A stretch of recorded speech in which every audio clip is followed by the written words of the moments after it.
నమస్కారం సార్. నమస్తే. Sir, YouTube channels అన్నీ కూడా బ్యాన్ అవ్వబోతున్నాయంటే ఒక వార్త సోషల్ మీడియాలో ప్రచారంలో ఉంది సార్. అంటే కొత్త బ్రాడ్కాస్ట్ బిల్ ప్రవేశపెట్టబోతున్నారు. సో ఈ నేపథ్యంలో యూట్యూబ్ ఛానల్స్ అన్ని బ్యాన్ అయిపోతాయి, ఇన్స్టాగ్రామ్ కూడా సేవలు ఆగిపోతాయని అంటున్నారు. మరి ఏంటి కొత్త బ్రాడ్కాస్ట్ బిల్లు? మరి ఈ నేపథ్యంలో ఇవి ఆగిపోతాయి అంటారా సార్? యూట్యూబ్ ఛానల్ అన్నీ ఆగిపోవు, కానీ చాలా ఛానళ్ళు అయితే కట్ అయిపోయే అవకాశం అయితే ఉంది. కొత్త న్యూ బ్రాడ్కాస్ట్ బిల్ డ్రాఫ్ట్ని రెడీ చేశారు. ఆ డ్రాఫ్ట్ ఇది వచ్చి మామూలుగా 2023లోనే తీసుకొచ్చారు, కానీ అది ఇంకా మళ్ళీ సెకండ్ డ్రాఫ్ట్ కొత్త అప్డేటెడ్ వెర్షన్ ఇప్పుడు చాలా మీడియా సంస్థలకి పంపించారు. వాళ్ళ అభిప్రాయాలు చెప్పమని పంపించారు. సో ఆ బిల్లులో ఏమున్నాయి ముందు అది చూద్దాము. దాని తర్వాత దాని రిపర్కషన్స్ ఎలా ఉంటాయి అనేది మాట్లాడుకుందాం. ఈ బిల్లులో ఏముందంటే, ఇప్పటి వరకు బ్రాడ్కాస్టింగ్ అంటే మనకి శాటిలైట్ ఛానళ్ళు మాత్రమే తీసుకునేవాళ్ళు.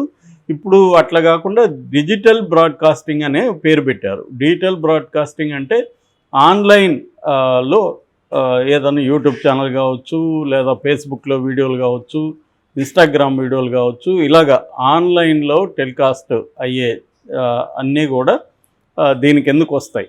అట్లాగే ఇదే కాకుండా వ్లాగర్స్ ఉంటారు కదా, సపరేట్గా వ్లాగర్స్ కావచ్చు, బ్లాగర్స్ కావచ్చు, వెబ్ మ్యాగజైన్లు కావచ్చు, పాడ్కాస్ట్ కావచ్చు, ఏదైనా ఈ మన సోషల్ మీడియాలో కానీ యూట్యూబ్లో కానీ వీటిలో అన్నిట్లో ఆన్లైన్ ప్లాట్ఫామ్స్లో అన్నిట్లో ఉన్న ఆల్ మీడియం ఇవి అన్నీ కూడా ఈ బిల్లు కిందకు వస్తాయి. సో ఇప్పటి వరకు వీటి మీద రెస్ట్రిక్షన్స్ లేవు. ఇప్పుడు మనం యూట్యూబ్ ఛానల్ పెట్టాలనుకో ఎవరు పర్మిషన్ అవసరం లేదు, మనం డైరెక్ట్గా మెయిల్ ఐడితో యూట్యూబ్ ఛానల్ పెట్టేయచ్చు. సో ఇప్పుడు ఇంక మీదట ఈ బిల్లు వచ్చిన తర్వాత అలా ఉండదు. ఈ బిల్లు వచ్చిన తర్వాత ప్రతి యూట్యూబ్ ఛానల్ పెట్టాలంటే ముందుగా రిజిస్ట్రేషన్ చేసుకోవాలి. Information and broadcasting ministry of information and broadcasting దగ్గర రిజిస్ట్రేషన్ చేసుకోవాలి మనం ఏం పెడుతున్నాం అనేది. అట్లాగే దీని మీద కంటెంట్ మీద కూడా నిఘా ఉంటుంది. అంటే 3 టైర్ మెకానిజాన్ని ఈ బిల్లు చెప్తుంది. 3 టైర్ మెకానిజం అంటే ఫస్ట్ది సెల్ఫ్ రెగ్యులేటరీ బాడీ ఏర్పడుతుంది. ఇప్పుడు news media, for example news media, print media ఉంది. ప్రింట్ మీడియాకి సెల్ఫ్ రెగ్యులేటరీ బాడీస్ ఉన్నాయి. అట్లాగా డిజిటల్ మీడియాకి కూడా సెల్ఫ్ రెగ్యులేటరీ బాడీ ఏర్పాటు చేసుకోవాలి. కంటెంట్ని అది ఎప్పటికప్పుడు ఓకే చేసుకుంటూ ఉండాలి, కంటెంట్ని పరిశీలిస్తూ ఉండాలి. సో ఈ బాడీకి అయ్యే ఖర్చుల్ని ఈ ఛానల్లే భరించాలి. అంటే మనం ఇప్పుడు మన రెడ్ ఛానల్ ఉంది, రెడ్ టీవీ ఈ బాడీకి కొంత డబ్బులు పే చేయాల్సి ఉంటుంది. సో ఇది సెల్ఫ్ రెగ్యులేటరీ బాడీ. గ్రీవెన్సెస్ ఏమన్నా ఉంటే కూడా దీనికి చెప్పుకోవాలి మనం. దీని తర్వాత ఈ ఒక ఎవరికి వాళ్ళు సెల్ఫ్ రెగ్యులేషన్ చేసుకోవాలి. మళ్ళీ అంటే నీ కంటెంట్ కరెక్ట్గా ఉందా లేదా అనేది కూడా చూసుకోవాలి. ఒకవేళ మన మీద ఏదన్నా కంప్లైంట్లు మన మీద చర్య తీసుకునే అధికారం ఉంటుంది. సివిల్ అండ్ క్రిమినల్ అరెస్టులు చేసే అవకాశం కూడా ఈ బిల్ల కింద ఉంటుంది. అట్లాగే ఒక కౌన్సిల్ పెడుతున్నారు, బ్రాడ్కాస్ట్ అడ్వైజరీ కౌన్సిల్ అనేది. అది గవర్నమెంట్ బాడీ, అది కూడా నిఘా పెడుతుంది, కంటెంట్ చూస్తుంది. సో ఇష్టం వచ్చిన కంటెంట్ పెట్టడానికి లేదు. సో అన్నిటికీ రూల్స్ రెగ్యులేషన్స్ ఉంటాయి. తర్వాత ఈ కంటెంట్ నిఘా కమిటీ ఏదైతే ఉందో ఈ కమిటీలో విమెన్ ఆర్గనైజేషన్స్ ఉంటారు, తర్వాత ట్రైబల్ ఆర్గనైజేషన్స్ ఉంటారు. డిఫరెంట్ ఫీల్డ్స్లో నుంచి వాళ్ళని తీసుకుంటారు. వాళ్ళు నిరంతరం దీని మీద నిఘా పెట్టి చూస్తుంటారు. ఎక్కడన్నా ఏదన్నా జరిగితే మాత్రం వాళ్ళు కంప్లైంట్ చేసి ఈ అడ్వైజర్ బోర్డుకి కంప్లైంట్ చేస్తారు. ఇది బేసిక్గా 3 టైర్ స్ట్రక్చర్ అనమాట. సో దీంట్లో అంటే ఏ ఛానల్స్కి వర్తిస్తుంది అంటే మానిటైజేషన్ వచ్చిన అన్ని ఛానల్కి వర్తిస్తుంది. నీకు 5,000 ఉన్నా, సబ్స్క్రైబర్లు 1000 ఉన్నా, మామూలుగా యూట్యూబ్కి అయితే మానిటైజేషన్కి ఏముండాలి రిక్వైర్మెంట్ 1000 మంది సబ్స్క్రైబర్లు ఉండాలి, 4,000 గంటలు వాచ్ అవర్స్ అంటారు, వాచ్ అవర్స్ ఉండాలి. ఇది వచ్చేసిన తర్వాత దీంట్లోకి వచ్చేస్తుంది, ఈ చట్టంలోకి ఈ ఛానల్ వెళ్ళిపోతుంది.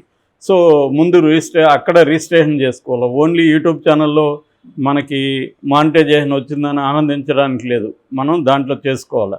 ఇందులో 2 రకాలుగా యూట్యూబ్ ఛానల్ని విభజించారు. ఒకటేమో న్యూస్, వ్యూస్, అనాలిసిస్ ఇవన్నీ ఒక విభాగంలోకి వస్తే, కంటెంట్ క్రియేషన్. ఇప్పుడు ఒక డాక్టర్ ఉన్నాడు, ఆయన ఏదో డెంటిస్ట్ అనుకో ఫర్ ఎగ్జాంపుల్, తన డెంటిస్ట్రీకి సంబంధించిన వీడియోస్ చేస్తాడు. లేదు ఇంకొక రైతు ఉన్నాడు, తన అగ్రికల్చర్కి సంబంధించిన వీడియోలు చేస్తాడు.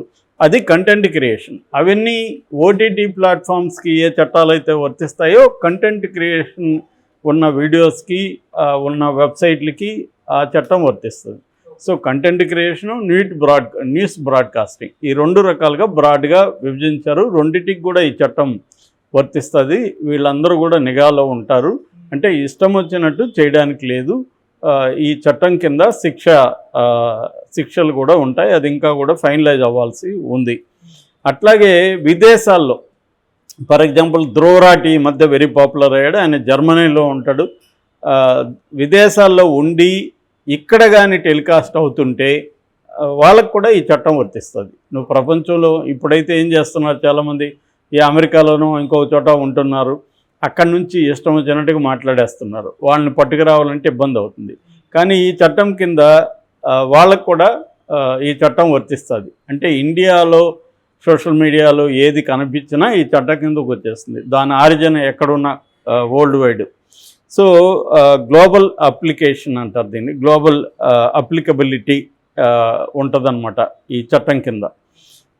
ఇక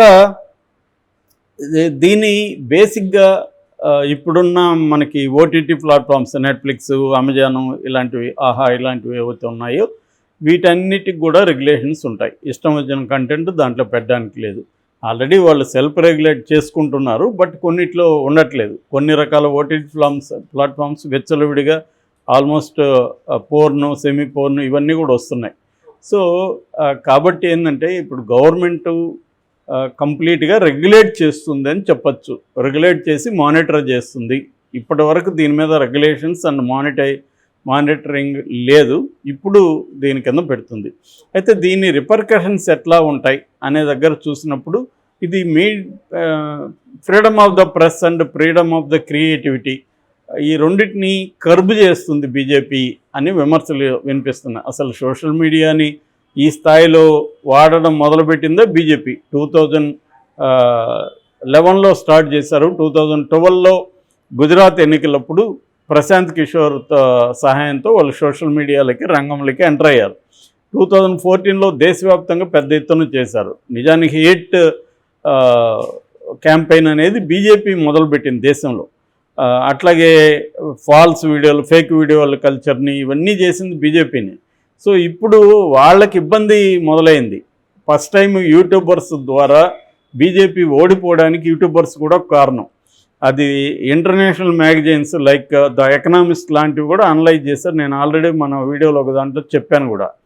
సో అంటే ధ్రువరాటి కావచ్చు, రవేష్ కుమార్ కావచ్చు, న్యూస్ లాండ్రీ కావచ్చు, బోల్తా హిందుస్థానీ కావచ్చు, తర్వాత రెడ్ మైక్ కావచ్చు, నేషనల్ దస్తక్ కావచ్చు, దేశ్ భక్త్ కావచ్చు, ఈదనా కావచ్చు, జై హింద్ కావచ్చు, దేశ్ బంధు కావచ్చు, తర్వాత ఎక్స్ప్లెయిన్ ఎక్స్ కావచ్చు. ఇలాగా దాదాపు ఒక 50 యూట్యూబ్ ఛానళ్ళు మనం ప్రముఖంగా, నేను ఒక 30 చార్ట్అవుట్ చేశాను. అలాగే ఒక 50 నుంచి 100 యూట్యూబ్ ఛానళ్ళు చాలా స్ట్రాంగ్గా, ముఖ్యంగా హిందీ బెల్ట్లో, బీహారు, ఉత్తరప్రదేశ్ ఈ బెల్ట్లో చాలా స్ట్రాంగ్గా వీళ్ళు మోడీకి యాంటీగా యూట్యూబ్ ఛానళ్ళు చాలా స్ట్రాంగ్గా అయినారు. వీళ్ళందరికీ లక్షల్లో వ్యూవర్షిప్ ఉన్నారు. వీళ్ళల్లో టాప్ అని చెప్తే మనకు ధ్రువరాటి అండ్ రవేష్ కుమార్, వీళ్ళిద్దరూ చాలా పెద్ద స్థాయిలో ఇన్ఫ్లుయెన్స్ చేయగలిగారు. సో అందువల్ల ఇప్పుడు యూట్యూబ్ ఛానల్ అంటే స్వతంత్రంగా ఎవరికి వాళ్ళు బీజేపీకి యాంటీగా మాట్లాడడం మొదలుపెట్టారు. మెయిన్ స్ట్రీమ్ ఛానల్ని, మీడియానంతా బీజేపీ కంట్రోల్ చేయగలిగింది. అదానీ, అంబానీ చేతులకి వెళ్ళిపోయినాయి మొత్తం. సో మెయిన్ స్ట్రీమ్ ఇదంతా కూడా కార్పొరేట్ చేతిలో ఉంది. కార్పొరేట్లు బీజేపీకి సపోర్ట్ చేస్తున్నారు. ఇండిపెండెంట్ మీడియాని ఇప్పుడు కర్బ్ చేసే పని బీజేపీ స్టార్ట్ చేసింది. దీనికి వ్యతిరేకంగా పెద్ద ఎత్తున విమర్శలు వస్తున్నాయి. మరి ఏం జరుగుతుందనేది మనం చూడాలి.